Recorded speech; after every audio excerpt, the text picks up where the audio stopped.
Bom dia, pessoal, novamente. Vamos dar prosseguimento ao nosso curso de Cálculo 4, aula 5, tá? Aqui nós vamos estudar o comprimento de curvas, tá? Como nós vamos fazer isso, pessoal? Bem, vamos supor que a gente vai ter um intervalo AB, né? Um subconjunto de E, tá? AB, um subconjunto de R, certo? Um intervalo, e é onde estamos supondo que o A é menor de que B, tá?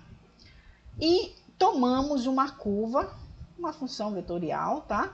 Uma curva gama, que parte desse subconjunto de R, AB e Rn, ou seja, uma curva onde nós estamos supondo que essa curva seja derivável, ou seja, exista a derivada, e mais, essa derivada é contínua, logo a função também vai ser contínua, tá? Perfeito. Então, o que a gente quer calcular aqui, pessoal? Queremos calcular o comprimento mesmo, tá? Da trajetória que parte de gama de A até gama de B. Vamos ver uma motivação para tal comprimento, considerando o caso em que n é igual a 2, tá? Então, aqui nós estamos restringindo o nosso problema. Nós estamos considerando que essa função parte de AB em R2, tá? Mas vamos fazer para R2 que fica mais bem ilustrado. E para Rn geral o procedimento é análogo, certo? Perfeito. Então, observe o que a gente está fazendo. A gente tá com um conjunto de números reais, certo? Aí a gente toma um intervalo AB, Então, a nossa função gama de T, né? Ela pega valores aqui nesse intervalo, AB, e associa valores em R2, nesse caso restringido, certo? Quando eu fazer isso aqui no ponto A, imagina que ele associa esse ponto. Então, o gama de A dá esse ponto. Quando eu faço isso em gama de B, quando eu faço isso aqui no ponto B, dá esse ponto. E quando eu vario o T aqui de 0, quer dizer, de A até B, ela meio que faz essa trajetória, certo? A gente tem essa trajetória para a nossa curva. Perfeito, pessoal. Então, o que eu quero fazer, o que eu quero calcular aqui, qual é o comprimento dessa trajetória? Ou seja, como se eu pegasse aqui, né, esticasse, como se a gente tivesse um fio aqui, né, meio que disposto dessa forma. Então, quando você esticar assim, né, qual seria o comprimento dessa trajetória? Lembrando que essa trajetória poderia estar assim, né, por exemplo. Poderia fazer o que quisesse aqui, né? Poderia sair daqui, ir para cá, fazer assim, né? Enfim, não importa. Mas qual seria o comprimento dessa trajetória? É isso que a gente quer calcular, certo? Perfeito, pessoal. Então, como é que a gente vai proceder? Bem, inicialmente, a gente vai tomar uma partição desse intervalo AB, tá? Então, a gente já sabe, né? Vamos particionar esse intervalo AB, ou seja, a gente vai dividir aí em N subintervalos, né? Menores aqui, certo? Em N subintervalos menores, perfeito? Da seguinte forma, né? A vai ser igual a T0, que é menor do que T1, então aqui teria T1, que é menor do que T2, T3, até um certo Tn, que é igual a B. Uma partição do intervalo AB. Uma vez feito isso, tá? O comprimento poligonal com vértices em gama de T0, gama de T1, gama de Tn, é dada da seguinte maneira. O que eu quero fazer, pessoal? Uma vez que eu particionei, eu tenho T1, T2, vai embora até um certo Tn, certo? Aí o que eu faço? Eu calculo a gama nesses pontos, em T1, certo? Eu calculo em T1, calculo em T2, gama de T2, gama de T2, certo? E vou fazendo isso, vou calculando até o gama de Tn que vai dar aqui. Gama de Tn, certo? Um gama de Ti aqui. Gama de Ti mais um. E assim eu faço, pessoal. Aí o que eu posso fazer, pessoal? Eu posso calcular o comprimento de cada variação menor aqui, né? Por exemplo, de gama de A até gama de T1, de gama de T1 até gama de T2, de gama de T2 até gama de T3. E como a gente fazia isso? Ó? É isso que a gente está dizendo aqui. Ó. O comprimento poligonal converte-se em gama de T0, gama de T1, gama de Tn, é dada da seguinte forma. Pela somatório de gama de Ti menos gama de Ti menos 1, quando I varia de 1 até N. O que a gente fez? Ó? Ilustrando novamente. A gente particionou o intervalo AB, tá? Então, a gente teve T0, T1, T2, Tn, tá? E aí, a gente calculou aqui. Aqui está o nosso gama de T0, né? Então, a gente calculou. E aí, quando o I for 1, por exemplo, você teria o comprimento de gama de T1 menos gama de T0, né? Que é 1 menos 1 dá 0. Então, a gente teria essa diferença aqui, ó, de gama de T1 menos gama de T2. Então, você teria esse comprimento, certo? Aí, eu faria isso. I2, gama de T2 menos gama de T1. A gente teria esse comprimento. Mais esse, mais esse, mais esse. Então, o que eu estou querendo dizer é o seguinte, que o comprimento dessa curva poligonal é dado por essa soma. O que eu estou somando?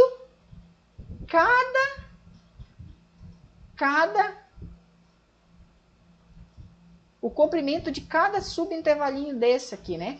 O comprimento que a curva sofre, né? Quando eu restringo o intervalinho. Só que observe que essa soma aqui, né? Ela não é uma soma muito precisa, né? Ela acaba tendo uns errinhos por aqui, ó. Mas seria uma boa aproximação para o comprimento da curva que a gente quer, certo?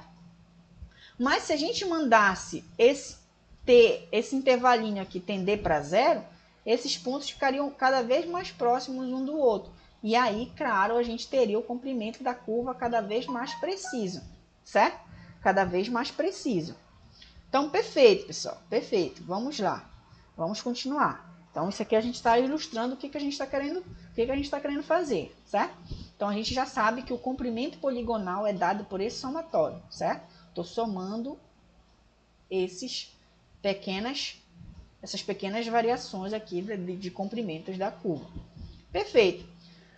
Então, vamos restringir o nosso... Ó, observe o seguinte. A gente quer calcular o comprimento da curva, só que a gente restringiu para o caso em que n é 2, tá? Então, a gente quer calcular o comprimento dessa curva.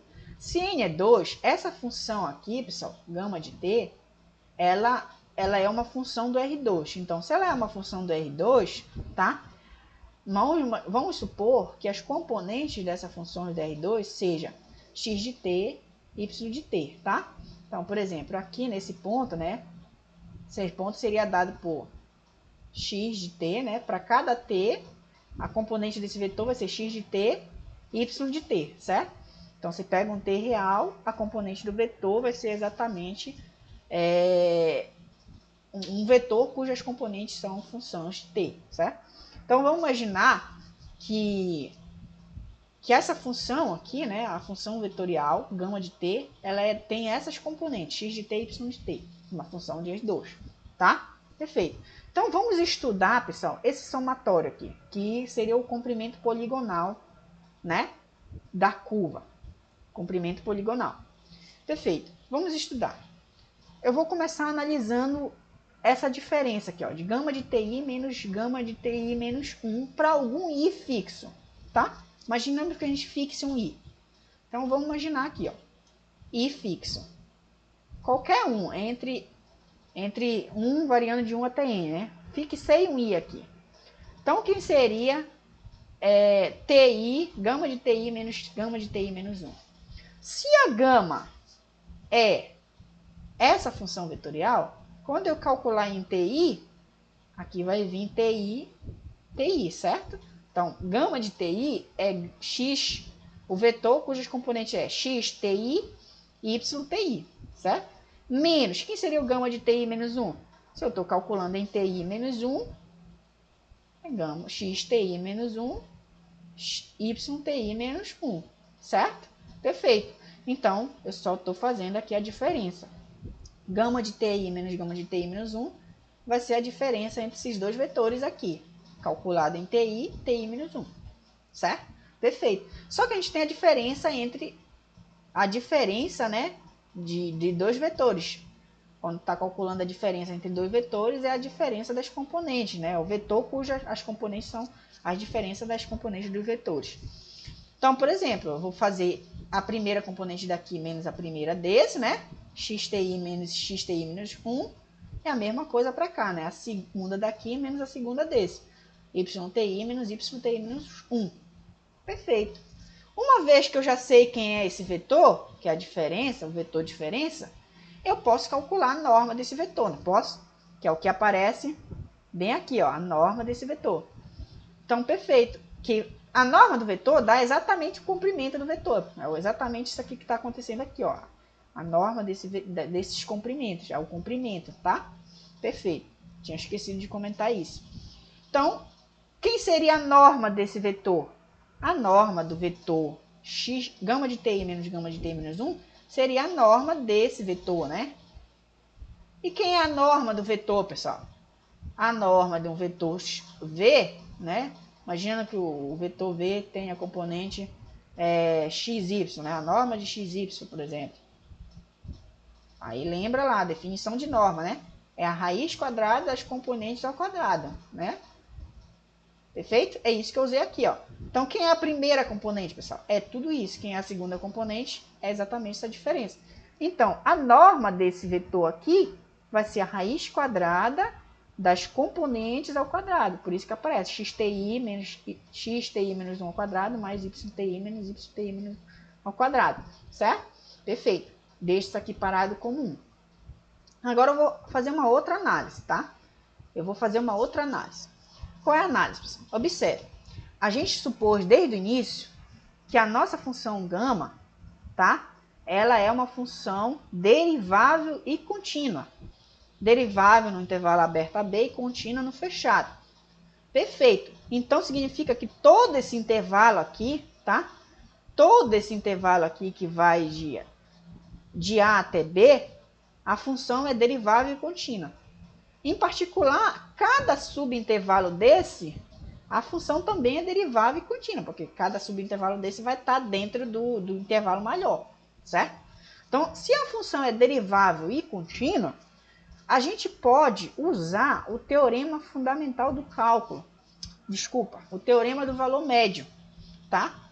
O teorema do valor médio, porque a exigência para você usar o teorema do valor médio é exatamente essa. A função precisa ser uma função suave num certo intervalo. Ou seja, precisa ser contínua, bonitinha, derivável, as derivadas existirem, tudo certo, tá? Então, nesse intervalo aqui, ó, ti menos 1, que é um intervalo que está contido no intervalo AB, tá?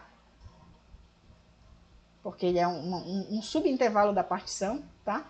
É um intervalo da partição que particiona esse intervalo, tá? Então, esse intervalo aqui, a função gama, tá? Ela é contínua e derivável, certo? Contínua e derivável. Logo, eu posso usar o teorema fundamental do cálculo da seguinte forma. O que o teorema fundamental do cálculo nos diz, pessoal? Por exemplo, se você tem gama de TI, né? Gama de TI menos 1, tá? A função x, calculada no ponto TI, menos a função y. Vamos fazer assim, ó. O teorema fundamental do cálculo nos diz o seguinte: se você tem uma função, vamos supor qualquer, onde os pontos definidos pelos pontos, por exemplo, aqui A, aqui f de A, né? B, f de B, tá? F de B. Então, se essa função for contínua, desse tipo, né, e derivável, existir a derivada, ele nos diz que existe um C entre A e B, tá? Vai existir um C aqui, tal que a derivada, observe aqui que você tem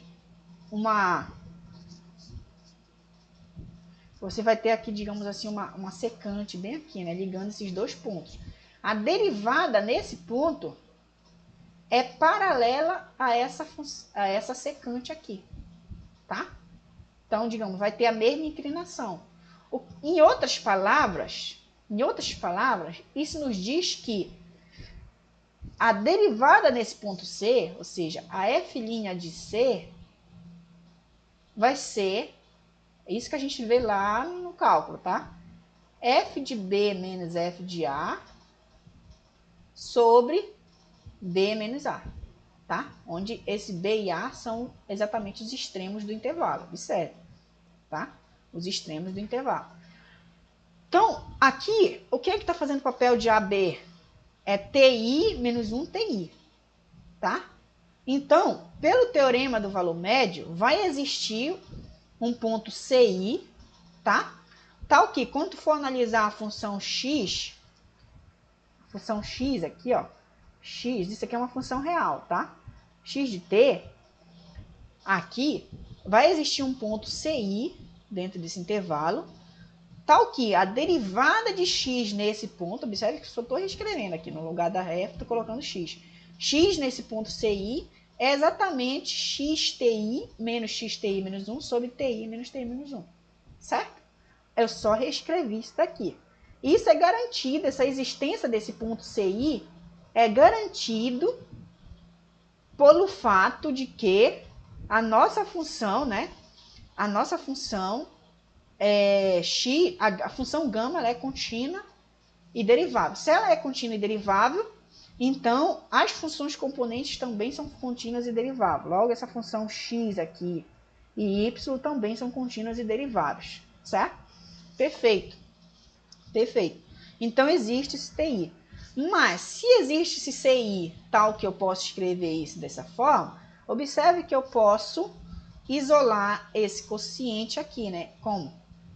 Isolar esse termo, passando esse cara aqui multiplicando. Então, fica que xti menos 1 vai ser a derivada no ponto CI vezes esse cara, tá? Eu fiz meio pelos extremos aqui. Então, observe que olhando aqui, eu posso substituir xti menos 1 por isso, certo? Por isso.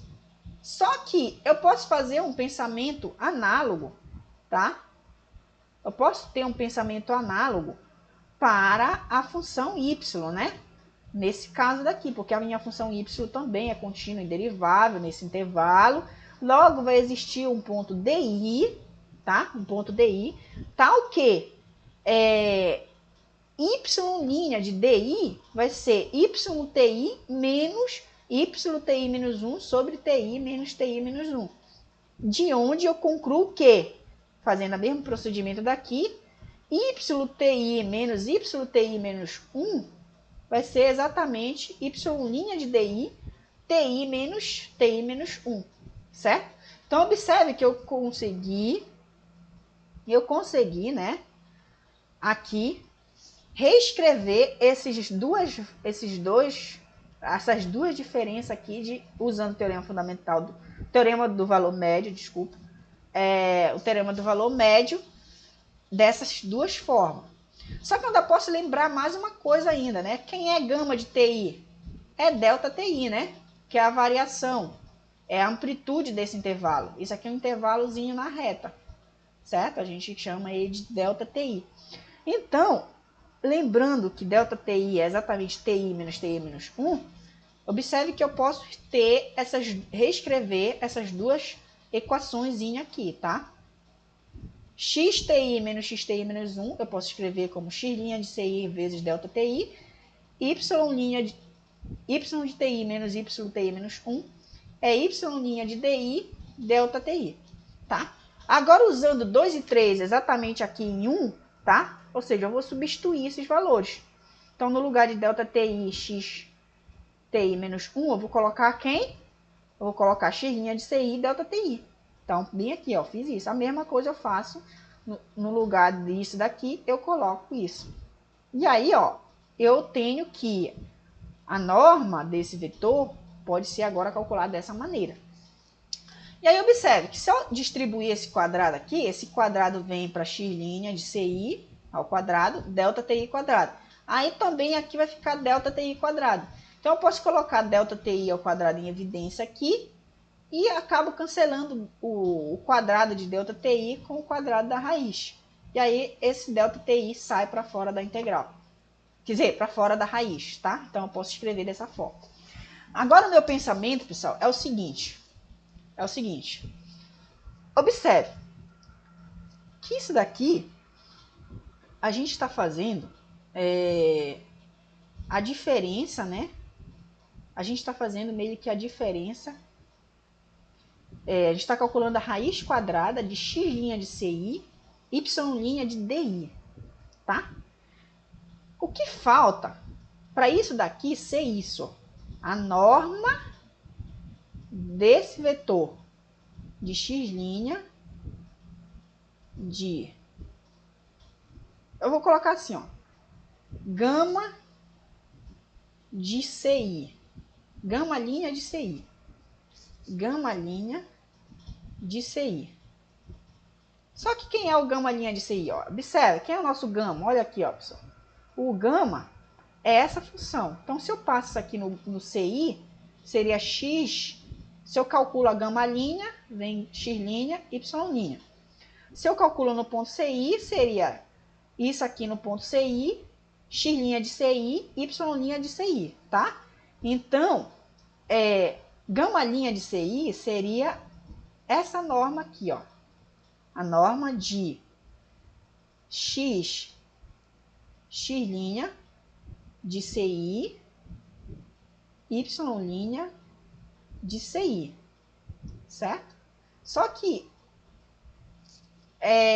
isso daqui seria a raiz quadrada das componentes ao quadrado, né? Que seria x' de CI ao quadrado mais y' de CI ao quadrado. Olha para cá, pessoal. Olha para cá. Eu tenho raiz quadrada de x' de CI ao quadrado mais y', só que em vez de CI, está em DI. Então, para que isso daqui, pessoal, fosse a derivada da gama calculada no ponto CI, só me faltaria que em vez de DI, isso daqui fosse CI. Mas observe, pessoal, que CI e DI estão dentro desse intervalo aqui. É um intervalo pequeno, um intervalo da partição.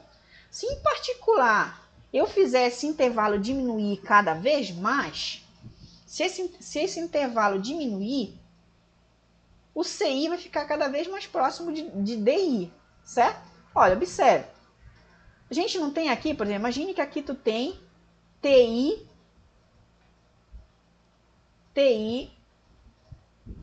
menos 1, TI, né?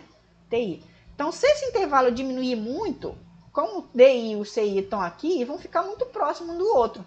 CI e o DI estão aí, certo? Então, o que eu vou fazer? Eu vou mandar o máximo de ΔTI tender para zero. Ou seja, o maior dos intervalos está ficando cada vez menor, está tendendo para zero. Então, se eu faço isso, o CI e o DI estão muito próximos, certo?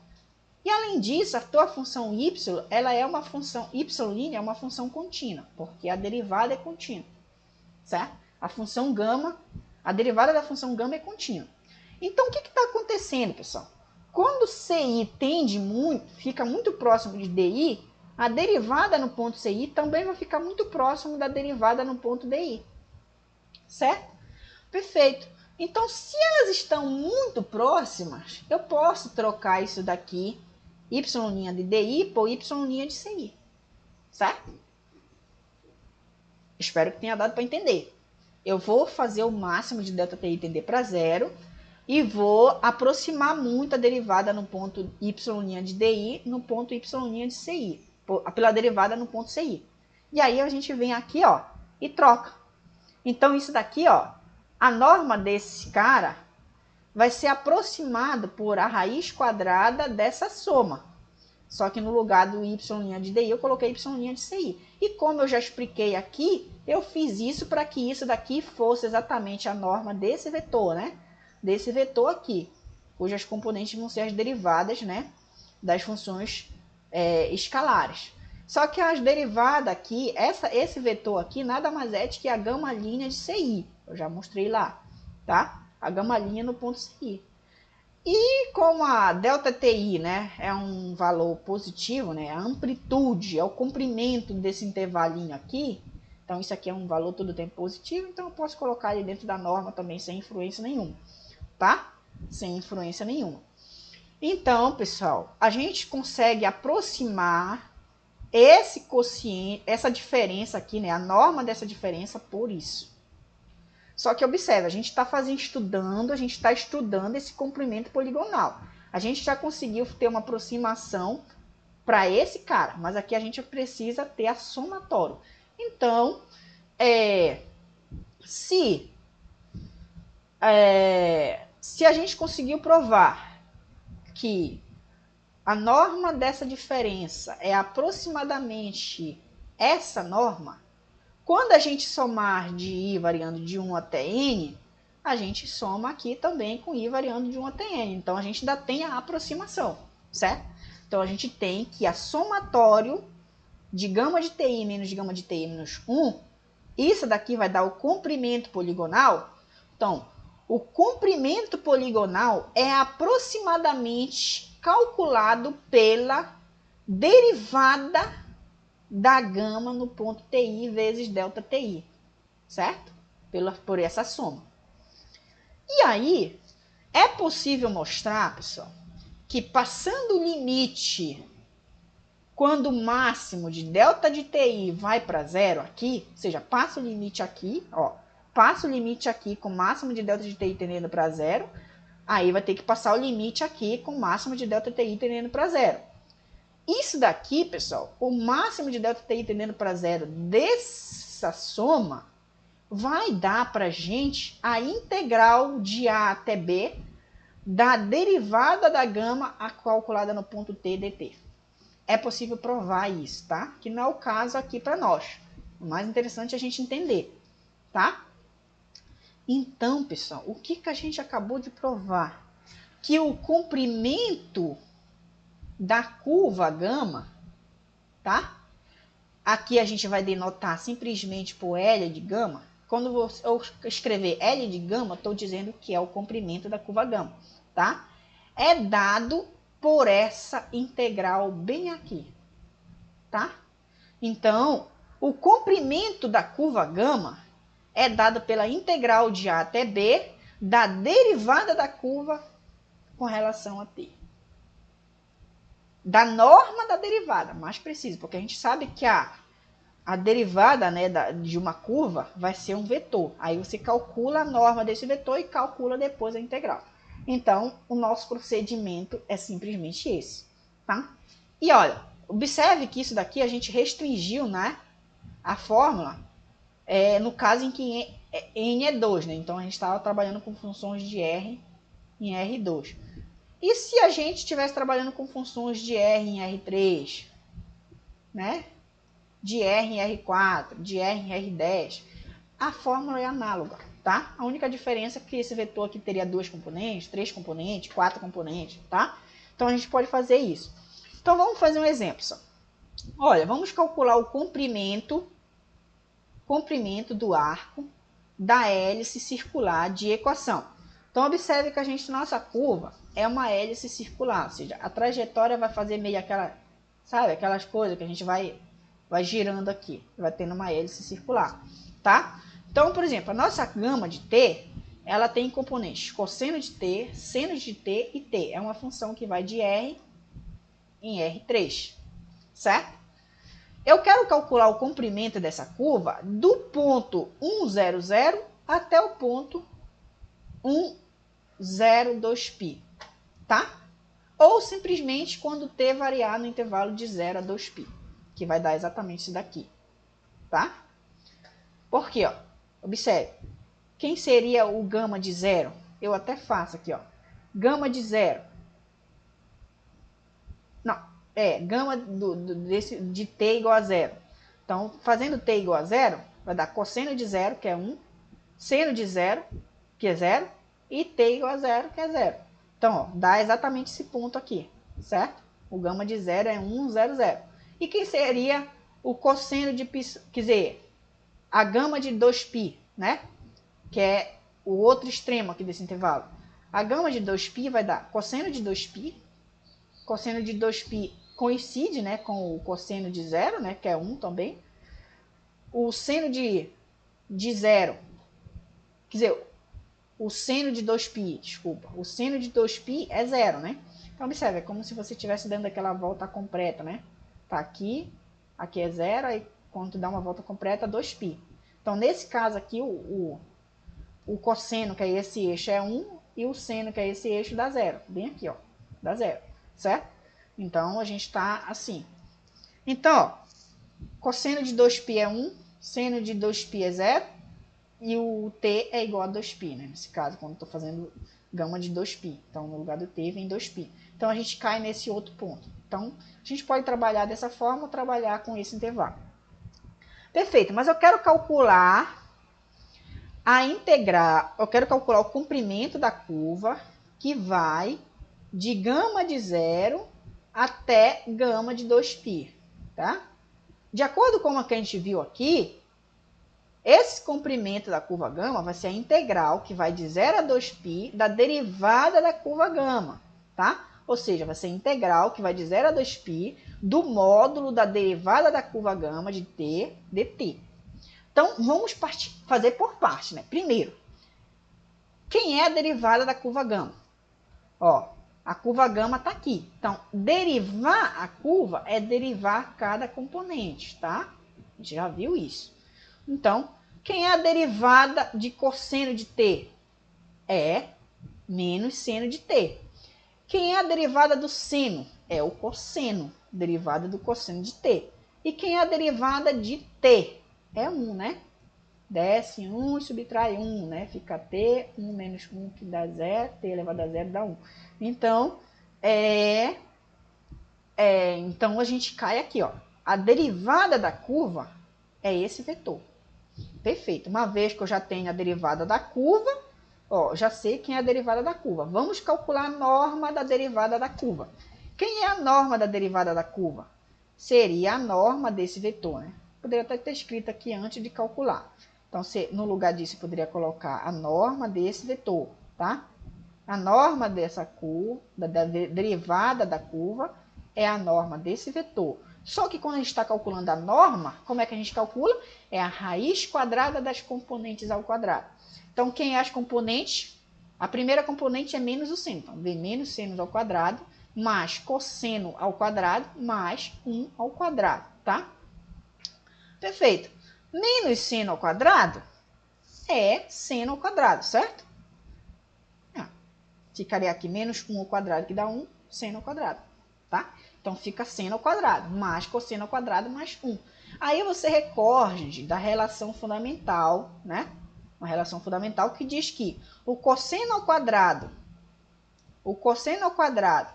mais o seno ao quadrado, ou seno ao quadrado mais cosseno ao quadrado, dá 1, tá? Então, aqui você vai ter simplesmente a raiz de 1 mais 1, que dá a raiz de 2. Então, olha, pessoal, eu já sei quem é a norma da derivada de t, certo? A norma da derivada da gama de t, desculpa. Da derivada da gama de t, que é uma curva. Agora, para me finalizar o cálculo do comprimento, eu tenho que calcular a integral de 0 a 2π dessa norma em relação a t. Então, a curva L de gama é igual à integral de 0 a 2π da norma de gama de t, da gama-linha de t, só que a gama-linha de t, a norma da gama-linha de t é a raiz de 2, então fica a integral de 0 a 2π da raiz de 2 dt. Quem é essa integral? Bem, a raiz de 2, né, é um número, então é como se você tivesse calculado a integral, né, é um número aqui, né, raiz de 2t, né, porque se você deriva isso aqui, dá raiz de 2, certo? Então, é a raiz de 2 vezes t. E isso é uma integral definida, né? Então, a gente vai usar aqui o teorema fundamental do cálculo para calcular esse valor dessa integral. Então, o valor da integral vai ser raiz de 2 vezes t, né? Variando de 0 a 2π. Então, é isso aqui aplicado em 2π, né? Menos isso aplicado em 0. Quando for 0, no lugar do t a gente vai colocar 0, vai zerar. Então vai ser simplesmente isso aplicado em 2π, né? Então vai ficar raiz de 2 vezes t, que no caso é 2π. Então vai ficar 2 raiz de 2π, que é o resultado, é o comprimento da curva. Então, pessoal, eu espero que vocês tenham entendido, tá? Você faz com calma. Você calcula primeiro, igual como eu fiz aqui, né? Você calcula primeiro quem é a derivada da curva. Depois você calcula a norma da derivada, certo? Você calcula a norma da derivada da curva. Posteriormente, você calcula a integral da norma da derivada da curva, certo? Mas você faz com calma, que é só seguir os passos que dá tudo certo, tá? Então, eu espero que vocês tenham entendido e que qualquer dúvida a gente vai conversando, tá? Então, perfeito, pessoal. Esse vídeo vai ficar por aqui.